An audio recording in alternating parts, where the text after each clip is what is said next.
तो गाइस कैसे हैं आप सब लोग। दी बुक ऑफ एस्पर के एपिसोड 567 के साथ हाजिर हो। तो लास्ट एपिसोड के एंड पे हमने देखा था कि हमारा जू फैन जो होता है उन दोनों ब्रदर्स में से एक ब्रदर की बॉडी के अंदर अपना हाथ डालता है और उसकी स्पाइन को खींचकर बाहर निकाल देता है और एक वाले को मार देता है, जबकि दूसरे वाला जो होता है वहां पर से भागने की कोशिश करता है। वो बहुत ज्यादा घबरा जाता है क्योंकि अब उसकी बारी होती है। तो इसी के साथ ही वो भाग रहा होता है। तुम्हारा जू फैन उसके सामने जाकर खड़ा हो जाता है। वो बड़ी तेजी के साथ टेलीपोर्ट होकर उसके सामने चला जाता है और वहां पर जैसे उसके सामने खड़ा होता है वो लड़का जो होता है वहीं पर से अपनी माउंटेन शैटरिंग टेक्निक को यूज करते हुए पर अटैक करता है। लेकिन अकेले उसकी टेक्निक कितनी ही काम की होगी, तो उसके सामने वहां पर मिट्टी की एक माउंटेन बना लेता है। लेकिन हमारा जू फैन जो होता है अपनी पावर्स रिलीज करने के बाद सामने की तरफ एक पंच मारता है और पंच के साथ उसकी माउंटेन को भी तोड़ देता है और साथ उस लड़के की फिजिकल बॉडी भी डिस्ट्रॉय हो जाती है। तो यहाँ पर ये सब कुछ देखने के बाद बाहर वाले लोग बहुत ज्यादा हैरान हो रहे होते हैं। स्पेशली हमारा जी टाइशंग जो होता है वो कहता है कि मैं जितनी बार भी इस लड़के की स्ट्रेंथ को देखता हूँ मुझे उतनी बार लगता है जैसे मैं किसी मॉन्स्टर को देख रहा हूँ। अब मुझे लगता है कि मैं कभी भी इसे फॉलो नहीं कर सकता, ये तो फिर से मुझसे आगे निकल गया। हालांकि मैं इतने सालों से ट्रेनिंग कर रहा हूं, मैं यही सोच रहा था कि मैं इसे आगे निकल जाऊंगा, लेकिन मैं कभी इसे आगे नहीं निकल सकता। तो जेंटल स्वर्ड उसे कहता है कि टाइशेंग आज तुम्हारा दोस्त क्या खाता है, मुझे बताओ तो सही कि आज यहाँ पर इसके पांच में इतनी ज्यादा पावर कैसे हो सकती है। जबकि इसी के साथ यंग मास्टर हान उन लोगों से कहता है तुमने अब यहाँ पर इसकी फुल स्ट्रेंथ देखी कहां पर है। मुझे लगता है कि इस लड़के ने अभी भी यहाँ पर इस पांच में फुल स्ट्रेंथ को यूज नहीं किया, क्योंकि इस लड़के की फुल स्ट्रेंथ जो बहुत ज्यादा हो सकती है। हम लोग तो इस बारे में सोच भी नहीं सकते। मैं तो यहाँ पर ये सोच रहा हूँ कि इस जैसे एक मॉन्स्टर को हमारे ट्रायल के अंदर भेजने की जरूरत ही क्या थी। इस जैसा का एक मॉन्स्टर जो है ये तो अपर 3 सेक्टर के साथ फाइट करे, हमारे जैसे मिडिल 3 सेक्टर्स की फाइट में से नहीं होना चाहिए था। जबकि इसी के साथ ऊपर का सीन दिखा दे जहां पर किंग वुकुई जो था वो काफी ज्यादा खुश हो रहा था और कहता है कि जू फैन का जितना ज्यादा यहाँ पर हाइप है उतनी ज्यादा इस लड़के ने यहाँ पर अपने आप को साबित भी किया है और मैं इस बात से काफी खुश हूँ। जबकि इसी के साथ ही जानमोस के पास खड़ा होता है, वो उसे कहता है कि तुमने अभी तक यहाँ पर देखा ही क्या है। जब ये लड़का ट्रू सैवेज बनेगा यानी कि एक असली का मॉन्स्टर बनेगा उस वक्त देखना ये लड़का क्या कर सकता है। और अभी तक तो इस लड़के ने अपनी सोल को भी रिलीज नहीं किया। तो वो किंग को से कहता है कि इस बात का क्या मतलब है, वो लड़का तो रेडियंट स्टेज का एक्सपर्ट और तुम कह रहे हो कि उसके पास सोल है। सोल तो सिर्फ एथेरियल स्टेज के मास्टर्स के पास होती है। तो जानमो से कहता है कि यही तो खास बात है जो उस लड़के को एक मॉन्स्टर बनाती है।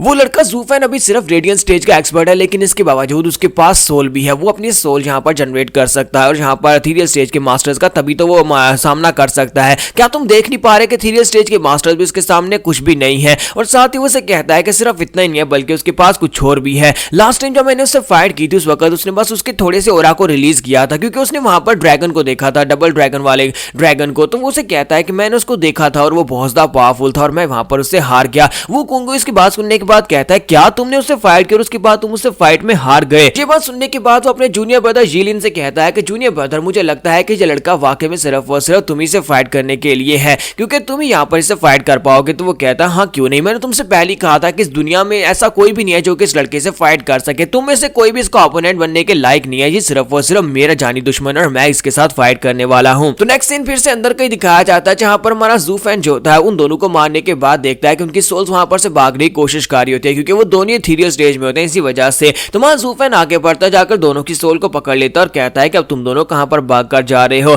जू फैन उन दोनों को वहां पर पकड़कर खड़ा होता है, जबकि उसके साथी भी वहां पर आ जाते हैं। तो वो दोनों की सोल्स वहां पर चला चला कर उसे कह रही होती है कि जू फैन तुमने यहाँ पर इस बार गलत बंदे से पंगा ले लिया, तुमने यहाँ पर हमारी बॉडीज को डिस्ट्रॉय कर दिया। हमारे यंग मास्टर यहाँ पर आएंगे और वो तुमसे इस बात का बदला लेंगे। हम लोग पहले यहाँ पर आए थे, हमारे यंग मास्टर हमारे पीछे पीछे आते ही होंगे। तुम हमारे यंग मास्टर को जानते नहीं हो, वो सेक्टर के सेक्टर यंग मास्टर हैं और यहाँ पर हम तुमसे इस बात का बदला जरूर लेने वाले हैं, इसलिए हमें यहीं पर छोड़ दो, क्योंकि हमारा सेक्टर जो है वो तुम्हारे टियानजू का गार्डियन सेक्टर है। तो ये बात सुनने के बाद हमारा जू फैन उन दोनों के सर आपस में पटकाता और साथ ही वहां पर जोर जोर से हंसना शुरू कर देता है और बाकी सभी लोग भी जोर जोर से हंसना शुरू कर देते हैं और उनसे कहते हैं एक बार हम लोगों ने यहाँ पर तुम्हारे हीवन ट्रेलिंग सेक्टर को पीछे हटा दिया, तुम लोग जो है लोअर 3 सेक्टर में पहुंच जाओगे और हमारा डीमन स्कीमिंग सेक्टर यहाँ पर टियानजू का गार्डियन सेक्टर बन जाएगा, यानी कि तुम्हारा लेवल हमसे लो हो जाएगा। और इसी के साथ ही दिखाते हैं कि यंग मास्टर कॉन्ग जो होता है वो निकल कर आ रहा होता है। जैसे वहां पर से निकल कर आता है और आकर देखता है कि मेरे दोनों साथी कॉन्ग शैन और कॉन्ग लिन कहां पर चले गए। लगता है कि उन लोगों ने यहां पर अभी तक अपने मिशन को पूरा कर लिया होगा। फिर साथ ही वो सामने देखता है तो कहता है कि लोअर सेक्टर के लड़कों तुम लोग वहां पर खड़े क्या कर रहे हो, कॉन्ग शैन और कॉन्ग लिन कहां पर हैं। तो हमारा जू फैन उसे कहता है कि मुझे लगता है कि तुम यहां पर हमें देखकर बहुत ज्यादा सरप्राइज्ड हो रहे हो, क्योंकि हम लोग अभी तक जिंदा हैं। तुम्हारा जो प्लान बिल्कुल भी बेकार था कि तुमने यहां पर अपने दोनों साथियों को पहले अंदर भेज दिया और जैसे वो अंदर आते अंदर आने साथ उन्होंने हमारे पर अटैक कर दिया। स्पेशली उन्होंने मुझे अपना टारगेट टारगेट बनाया और वो इसमें सक्सेसफुल भी रहे। ये बात सुनने के बाद यंग मास्टर कॉन्ग बहुत ज्यादा हैरान होता है। तुम्हारा ज़ू-फैन उसके दोनों साथियों की सोल उसके सामने करता है और कहता है ये तो बड़ी अफसोस की बात है कि दोनों बेकार निकले और तुम्हारे किसी काम के नहीं थे। और साथ ही तुम्हारा ज़ू-फैन मुट्ठी बंद करता है, दोनों की सोल्स को भी डिस्ट्रॉय कर देता है। और इस बात से यंग मास्टर कॉन्ग को वहां पर एक झटका लगता है। तुम्हारा ज़ू-फैन उसे कहता है जब शुरुआत हुई थी उस वक्त तुमने क्या कहा था कि तुम टियानजू के तीनों गार्डियन सेक्टर्स के हेड हो, इसी वजह से मुझे वहां पर तुम्हें रिस्पेक्ट देनी पड़ी थी, क्योंकि इसी वजह से तुम वहां पर मेरे साथ बदतमीजी करके चले गए थे। लेकिन अब यहाँ पर वो बात नहीं है, क्योंकि अब यहाँ पर तुम लोग हारने वाले हो। जहाँ पर कैट और माउस वाला जो काम है वो स्टार्ट हो चुका है। मैंने तुमसे कहा था कि यहाँ पर चूहे बिल्ली वाला खेल शुरू होगा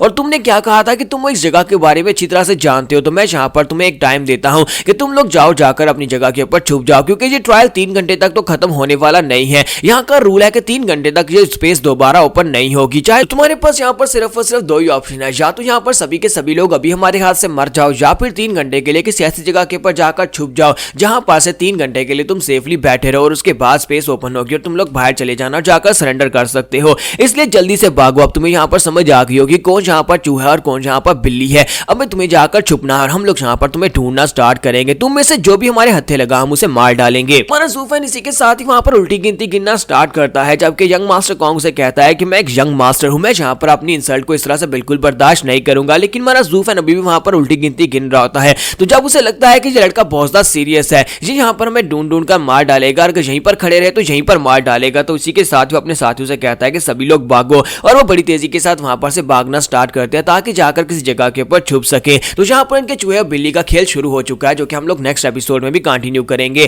तो एपिसोड की एक्सप्लेनेशन अच्छी लगी हो तो कमेंट करके जरूर बताइएगा और वीडियो को लाइक करना मत भूलिएगा। Thank you.